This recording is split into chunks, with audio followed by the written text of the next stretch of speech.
Next we will discuss about blood pressure. तो हम लोग ब्लड प्रेशर के बारे में डिस्कस करेंगे। ब्लड प्रेशर दो प्रकार का होता है। Blood pressure is of two types. That is number 1 systolic blood pressure. Systolic blood pressure and number 2 is the diastolic blood pressure. Blood pressure दो प्रकार का होता है, पहला सिस्टोलिक ब्लड प्रेशर और दूसरा diastolic blood pressure. Systolic blood pressure और दूसरा डायस्टोलिक ब्लड प्रेशर। अगर मैं हार्ट का स्ट्रक्चर बनाऊं, मैं जानता हूं कि हार्ट में 4 चैम्बर होते हैं, 2 auricles and 2 ventricles. This is the left auricle, left ventricle. This is the right auricle and right ventricle. मैं ये भी जानता हूं कि right ventricle से from blood is pumped to the body cells. Blood is pumped to the body cells by the left ventricle. Left ventricle body को pump करता है बॉडी सेल के अंदर। Left ventricle pumps the blood. Left ventricle pumps the blood to the body cell. Body cell के अंदर pump करता है blood को।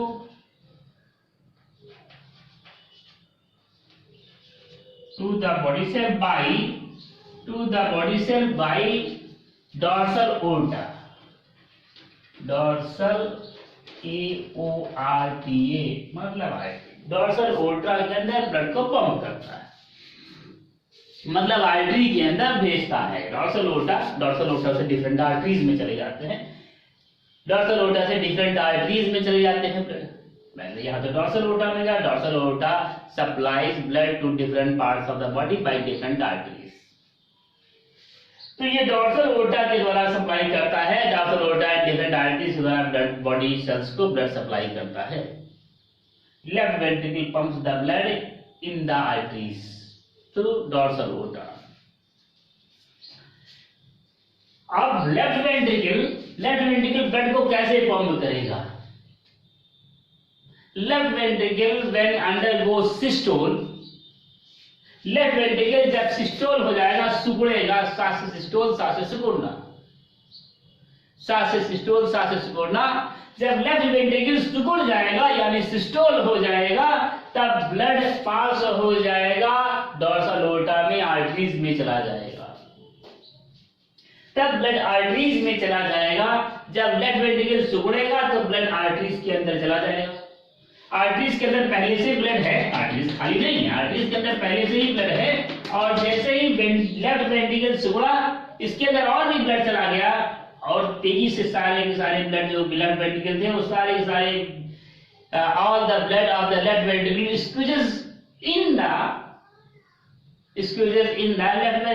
dorsal aorta. डॉर्सल ओर्टा के अंदर सारे ब्लड जाएंगे, मतलब आर्टरीज वगैरह के अंदर ब्लड बहुत हो जाएगा।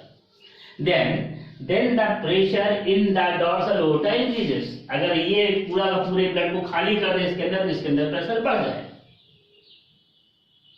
This pressure is known as because the ventricle is in systole condition, क्योंकि वेंट्रिकल सिस्टोल हो गया है, क्योंकि वेंट्रिकल सिकुड़ गया है। वेंट्रिकल के सिकुड़ने से ब्लड आर्टरीज के अंदर चली जाती हैं और आर्टरीज के अंदर ब्लड का वॉल्यूम बढ़ जाता है। इस प्रेशर को मैं सिस्टोलिक प्रेशर बताता हूं। इस प्रेशर को मैं सिस्टोलिक प्रेशर बोलता हूं। क्यों बोलता हूं? क्योंकि इस कंडीशन में वेंट्रिकल सिकुड़ गया है। जब वेंट्रिकल सिकुड़ जाएगा तो इसके अंदर जो है, इसके आर्टरीज के अंदर ब्लड प्रेशर बढ़ जाता है। इस प्रेशर को मैं सिस्टोलिक ब्लड प्रेशर बोलता हूं। This blood pressure is known as systolic blood pressure. दूसरा अगर सिकुड़ गया, इसके अंदर ब्लड प्रेशर बढ़ गया, फिर ये खाली हो गया, है, सिकुड़ गया, फिर ये अपने आप को ब्लड फिल कर रहा है, फिर ये डायस्टोल हो जाएगा। सिस्टोल के बाद फिर अपने वॉल्यूम को बढ़ाएगा, इसके अंदर ब्लड आकर फिर से भरना चालू हो गया, फिर से रिफिल करेगा ब्लड को। जब ब्लड को रिफिल कर रहा है उस समय कोई ब्लड को, जब ब्लड को खुद रिफिल कर रहा है, खुद भर रहा है, तो कोई ब्लड को धक्का नहीं दे रहा है। जब वेंट्रिकल खुद अपने अंदर ब्लड को भरता है उस समय तो कोई ब्लड को धक्का नहीं देता है, उस समय ब्लड को धक्का नहीं देता है तो उस समय ब्लड का वॉल्यूम आर्टरीज के अंदर कम हो जाता है। जब वेंट्रिकल खुद अपने आप को भरता हुआ रहता है उस समय उसके अंदर ब्लड नहीं है, भर रहा है, तो वो कोई ब्लड पोर नहीं कर रहा है, कोई ब्लड जो है आर्टरीज के अंदर कोई ब्लड नहीं छोड़ता है। उस समय आर्टरीज के अंदर ब्लड प्रेशर कम हो जाता है, ब्लड का प्रेशर कम हो जाता है। This blood pressure is known as diastolic blood pressure. Diastolic blood pressure कम होगा और डायस्टोलिक ब्लड प्रेशर कम होगा और सिस्टोलिक ब्लड प्रेशर ज्यादा होता है। जब वेंट्रिकल सिकुड़ जाएगा तो आर्टरीज के अंदर ब्लड का वॉल्यूम बढ़ जाता है और यहाँ जो है ब्लड का वॉल्यूम बढ़ने से यहाँ ब्लड का यहाँ ज्यादा प्रेशर हो जाता है। This blood pressure is 120 mm of mercury. This pressure is 120 mm of mercury. Systolic blood pressure जब वेंट्रिकल सिकुड़ गया तो आर्टरीज के अंदर उसने ब्लड छोड़ दिया। आर्टरीज के अंदर ब्लड छोड़े जाने के कारण से आर्टरीज के अंदर ब्लड प्रेशर बढ़ गया है, ब्लड का प्रेशर बढ़ गया है। It is 120 mm of mercury.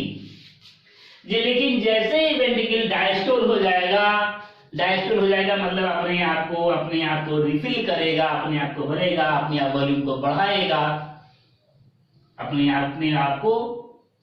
आप को रिफिल कर रहा है यानी अपनी वॉल्यूम को बढ़ाएगा। तो जब अपने आप को रिफिल कर रहा है उस समय कोई ब्लड को पोर नहीं करता है, कोई ब्लड को छोड़ता नहीं आर्टरीज के अंदर। इस कारण से उस समय जब वेंट्रिकल डायस्टोल होता है तो उस समय जो है आर्टरीज के अंदर ब्लड प्रेशर कम होता है। This blood pressure is known as diastolic blood pressure. जब वेंट्रिकल डायस्टोल होगा तो प्रेशर कम होगा, इस ब्लड प्रेशर को डायस्टोलिक ब्लड प्रेशर कहते हैं।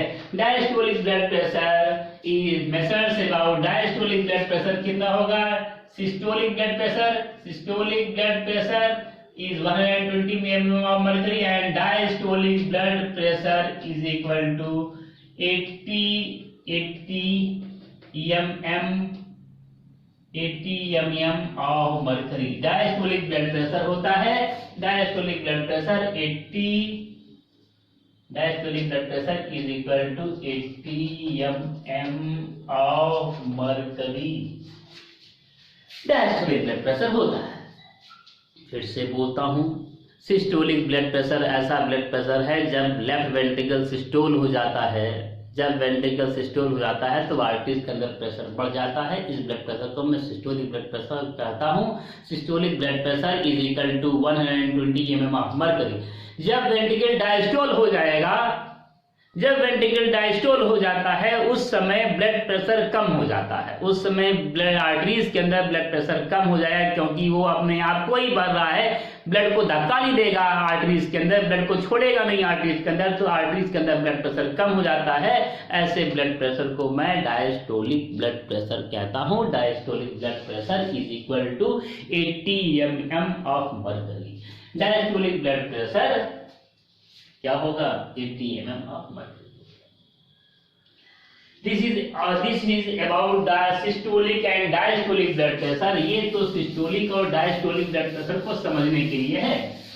Systolic and diastolic blood pressure मैं जैसे ही आर्टरीज के अंदर है, आर्टरीज के अंदर इसने धक्का दिया ब्लड को तो आर्टरीज के अंदर ब्लड प्रेशर ज्यादा है, और जैसे ही आर्टरीज के अंदर आर्टरीज से और आगे बढ़ेगा वैसे वैसे ब्लड प्रेशर डाउन होता चला जाएगा।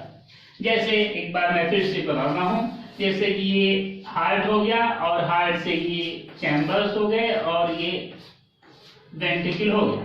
वेंट्रिकल से जैसे ही ब्लड जाएगा, as the blood passes from the ventricle by the artery, artery है ARTERY, artery supplies blood to different body sales.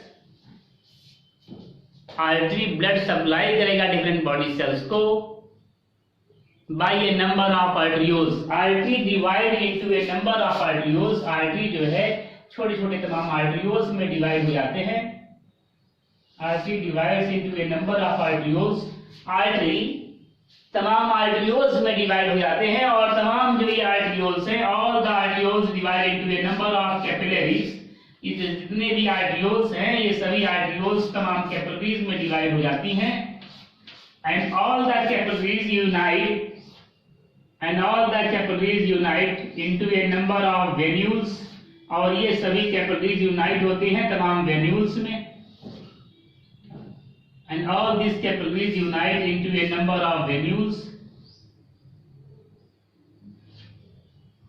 And all these capillaries unite into a number of venules.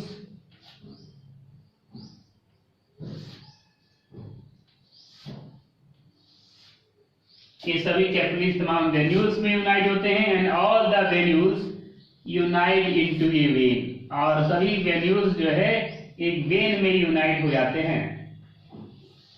Venules veins.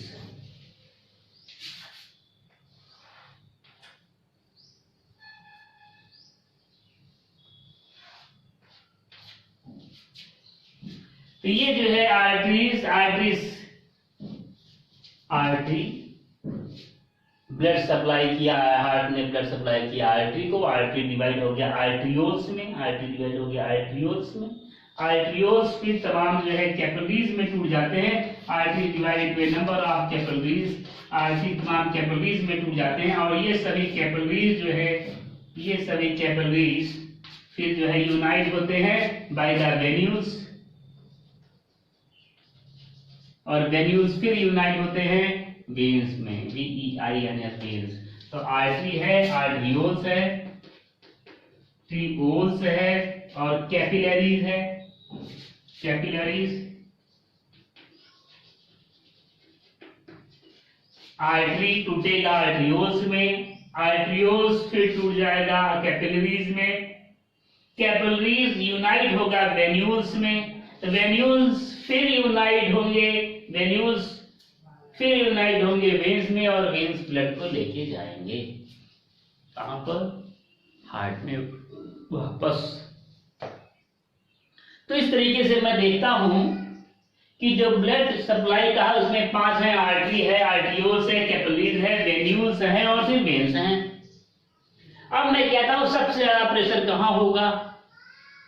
ज्यादा pressure कहां होगा? सबसे ज्यादा pressure arterioles में, artery के अंदर होगा, क्योंकि धक्का यहां से ही दे रहा है।